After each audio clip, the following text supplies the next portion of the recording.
Hello and welcome to Hero Point, where I try to make Pathfinder 2nd edition builds of famous characters. Those are how I view such characters in Pathfinder. That doesn't mean they are the most correct versions, after all, the correct way to play is to have fun. For that plan, we're gonna be using 2nd edition, with the free archetype variant. That means, in every even level, we get a free archetype feat. For those saying free archetype is too strong, it is not, trust me on that. A free archetype character is stronger than a basic one, yeah, but aside from very few cases, this extra power is minimal. Most characters will have their builds done around levels 10 to 16, though I might go to 20 just for completion. Skill feats, general feats, and ancestry feats will only be mentioned if they matter for the idea of the character. There is a ton of options and those videos will be long enough already. For characters with multiple variations, say a gameplay one and a lore-wise one, I'll try to find a common ground from those and go from there. And lastly, most items will be ignored unless they are needed for the build. Okay, with the explanations out, let's go to the build.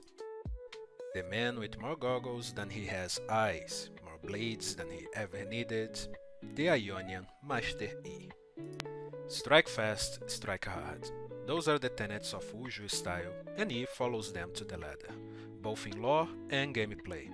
So our goal here is simple, although not so easy. We need to get to the following. Be able to attack several times with a big one-handed sword. Have a very fast movement speed, some self-heal through meditation, and Alpha Strike. For Ancestry, E is an Ionian, and most of the time, Ionians are humans. Pick the versatile human heritage and adopt an ancestry elf as your general feat. Now, you could skip that and just pick a Yuvarin heritage, but as far as I know, E does not have pointy ears, nor Vastaya blood, and those goggles have too many lenses for him to have good eyesight, so no low light vision either. For your actual ancestry feat, pick Nimble Elf. For extra movement, E going fast is 80% of the character. As background, Martial Disciple with athletic skills and quick jump feats. For the class, Monk is the option to go. E have a lot of metal on his shoulders, legs and bracers, but overall he seems very unarmored. And if we go into the rabbit hole of what skins are canon or not, most of them are pretty light on the clothing. But if you disagree with that, don't worry. With those picks, the attribute distribution should focus on dexterity followed by strength, and whatever is left go into constitution and wisdom. E is a skinny guy, but he's ridiculous fast and hit like a truck. As for his mentals, he isn't the brightest out there, and his only friend is a monkey kid who also don't have a lot of friends, so feel free to dump intelligence and charisma. On skills, acrobatics and athletics should be your top priority. Everything else is up to your flavor of E. Monk gives Flurry of Blows, which allows you 2 unarmed strikes in sequence for the price of 1 action, and Powerful Fist, that makes your hand deals little damage and increases the dice to d6. For your first class feat, Monastic Weaponry is the way to go.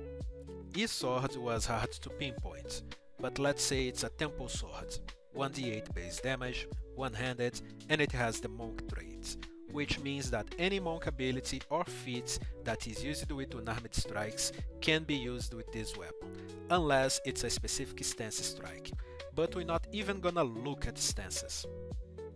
At level 2, we're gonna look at some stances, and pick the Stoked Flame.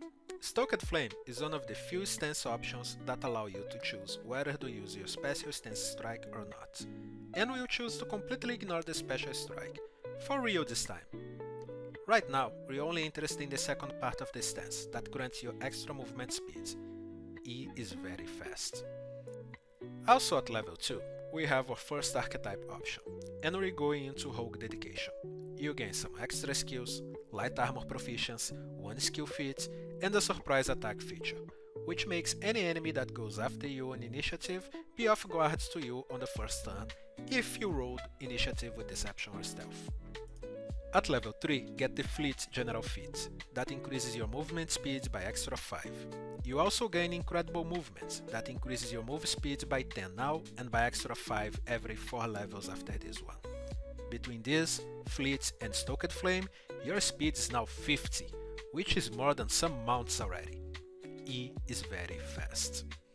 Still on this level, you also get Mystic Strikes, making unarmed strikes count as magical to bypass resistance. Thanks to Monastic Weaponry, these and other similar abilities will affect your monk weapons as well.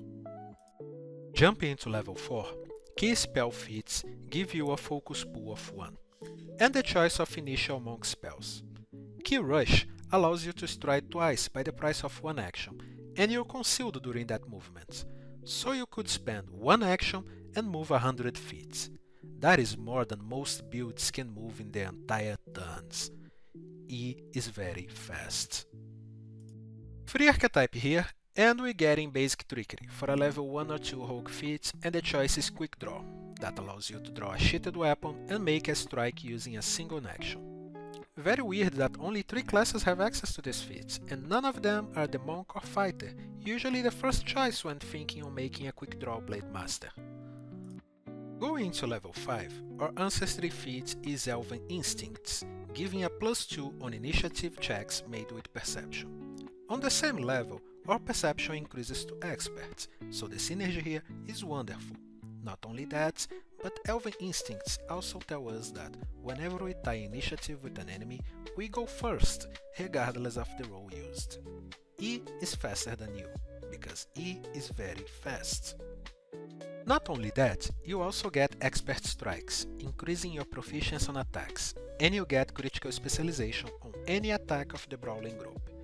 Monastic Weaponry add monk weapons to this buff. On level 6, get Harmonize Self as a class feat, giving you access to the focus spell of the same name, allowing you to heal yourself a bit or do a counteract check against poison or diseases affecting you. There you go, that's your med state. For the free archetype, Advanced Trickery gives you mobility, so if you move half your speed or less, you don't trigger reactions with it.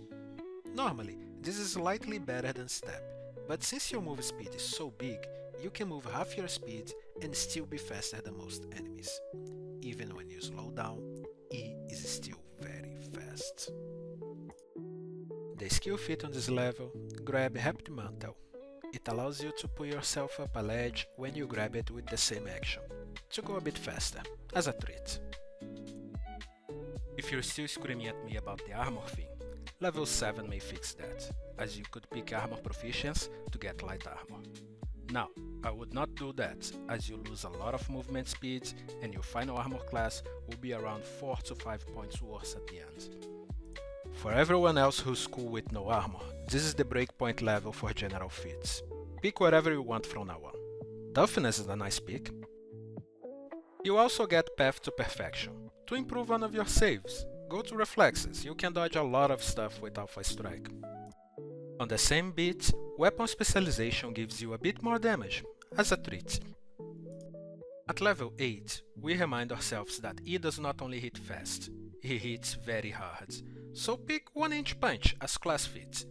This is one of the many variants of Vicious Swing, also known as power attack in other editions and games, and this one has a great progression. You spend 2 actions to add 1 extra die of damage on any unarmed hit or monk weapon for your strike. However, if you spend 3 actions instead, you gain 2 extra die of that strike.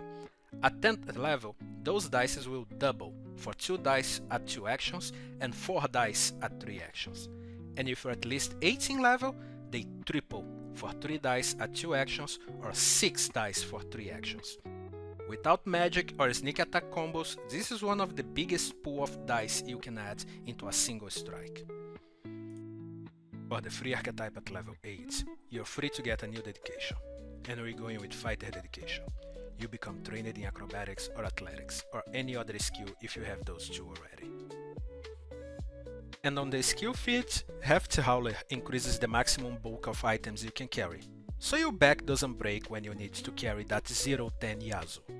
It's me, I'm the 0-10 Yasuo. Level 9 is a short one.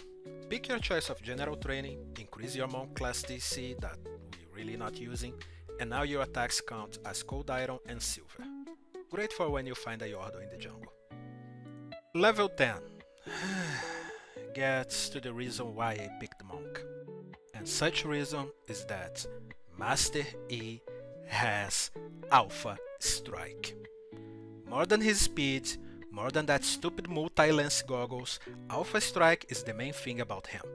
And it's a very specific ability. He doesn't invented it, but he's probably the most famous user of it. The idea is that you move around so fast that looks like you're teleporting while hitting a lot of enemies and either end up back in your space or the space closest to one of your targets. Of all the absurd things you can do on Pathfinder 2nd Edition, Alpha Strike is not one to easily replicate. You have a spell that makes you teleport against one enemy and strike it, but it costs a focus point. So not only you can't use it a lot in combat, it only targets one enemy. Then you have spells and abilities that hit a lot of enemies around you, but you don't really teleport or move around with the use, and most of them ignore your weapon damage completely. The only ability I could find that gets close to what the average idea of Alpha Strike is supposed to be was the level 10 Monk feat Blazing Streak. For 3 actions, as long as you're on Stoked Flame stance, you can strike twice and make strikes against up to 4 different creatures within reach at any point during your movement. There is also the fire effect for the Flashing Spark Strike, but remember, Stoked Flame stance does not enforce that attack. You can use other weapons and strikes while staying on the stance, so the fire part means nothing to us. What matters is that you can move about 100 feet in one turn and strike 4 different enemies while doing that. And because you have mobility from Rogue, you can move up to 50 feet, do all those attacks and never trigger reactions from the movement, almost as if you are teleporting around. God, every single other choice in this build was made around this ability. It's an amazing ability. If you get yourself an Agile Monk weapon, it gets even better. Taking a deep breath, you also get an archetype feat here, and Reactive Striker is great. They may not react to your movements, but you can react to everything they do, because even when it's not your turn, Master E is very fast. Pick your favorite skill feat here and move on to more peaceful thoughts. Level 11 is far simpler. Pick whatever general feat makes your heart happy and choose Fortitude on second path to perfection, increasing its proficiency like you did with Reflexes, because wherever you can't dodge with Alpha Strike, you can at least mitigate with Meditate. Level 12, Reflexive Stance lets you activate a stance as a free action as soon as you roll initiative. Between that, your high initiative and quick draw, you can go from calmly sitting in a tavern to winning the combat before anyone else could draw the weapons. Master E is very fast. On the free archetype, Basic Maneuver gives you Sunday Charge, for when you're more focused on moving than attacking. For 2 actions, you strike twice, and if you end your movement in reach of an enemy, you can make a strike against that enemy for free. Pretty good for closing the gap when you can move the span of an entire city in a single turn. Pick a skill feat here as well, as a treat. Level 13, Getting on the home stretch. Any ancestry feat you feel deserved is okay, and both your proficiency for armor and strikes increases to master.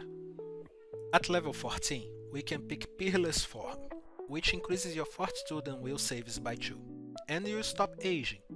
I'm not sure how old E is, and I'm not sure Riot knows either, so that fits. On the free archetype, we go back into Rogue and pick Advanced Trickery for Light Step, so you can use that absurd move speed unbothered by difficult terrain.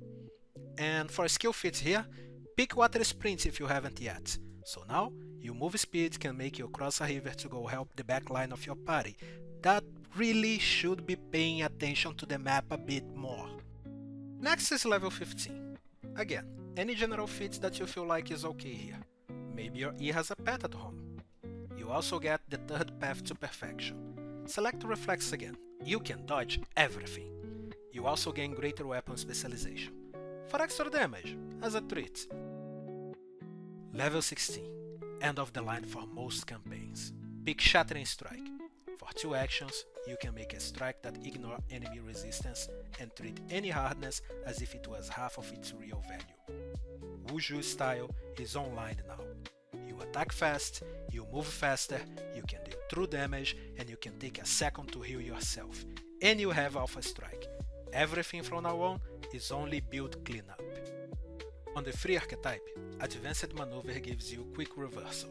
So when you're flanked, you can strike 2 enemies for the price of 1 action, and your attack penalty only increases after you make those attacks. They thought they ganked you? Nah, you just prepped a double kill. For the skill feat, Keep Up lets you stand up from prone as a free action, and you don't trigger any reactions. E is very fast. Level 17, and at this level, you either used every single ancestry feat to bring your builds to life, or you're free to pick any silly ideas that come to mind. In my case, the silly idea was having a team minimap, so I went for Sense Allies, so any ally in a 60 feet are only hidden from me if they were undetected otherwise. You also get Adamantine strikes, so your strikes are now considered Adamantine on top of other effects. Armor really means nothing to a good E. Top it off with Graceful Legend, to put your Unarmored Armor class into Legendary Proficiency, along with your Monk DC increasing to Master, but we're really not using this part. At level 18, we are reminded that being slow is bad, and that E can ignore slow effects pretty much at will. Swift River lets you end one status penalty to your speed or the immobilized or slow condition on yourself. E is very fast, and it really likes to remain so. The free archetype here can be used to gain some extra ganking power with Sneak Attacker. You get an extra 1d6 precision damage on your attacks against any enemy that's off guard to you. Pick a skill feat as a treat here, and move on. Level 19, you get a general feat, the last one. Die Hard is cool. It lets you die slower, giving you a maximum dying condition of 5 instead of 4. But doing anything slower is against everything Mastery believes, so pick literally anything else. You also gain Perfected Form, so your first strike every turn has always a minimum roll of 10. Against creatures of your level or lower, this is pretty much always a hit. Finally, at level 20, you can pick Enduring Quickness. You are permanently quickened, where you can use that extra action to stride, leap, or help to pay a high jump or long jump. The amount of things you can do in a single turn now is ridiculous. At the start of the combat, you can get up from your chair, enter your stance, move 70 feet up to an enemy or 45 feet without triggering reaction, then draw your sword and strike with a minimum dice roll of 10 for 1 action. Maybe you send a charge after to hit someone else that's 140 feet away. Maybe you hit the same enemy again 3 more times thanks to Flurry of Blows, or maybe you use your 1-inch punch to bring out extra pain. And for the last archetype feat, Advanced Maneuver one more time to pick Tactical Reflexes, giving you an extra reaction that you can use for reactive strike. In a good turn, you have a chance to attack 6 times. Most classes attack twice at best. E is very fast. The final skill feats can be anything, but you gotta pick something vital here.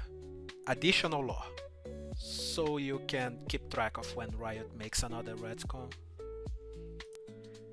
This is it, Master E in Pathfinder 2nd edition. He is indeed very fast. For my next video, I'm thinking someone from Zaun, or maybe Piltover. Yeah, we'll see. Thank you so much for everyone who watched until the end. Making this video took way more effort than I thought, so any like or comment is appreciated.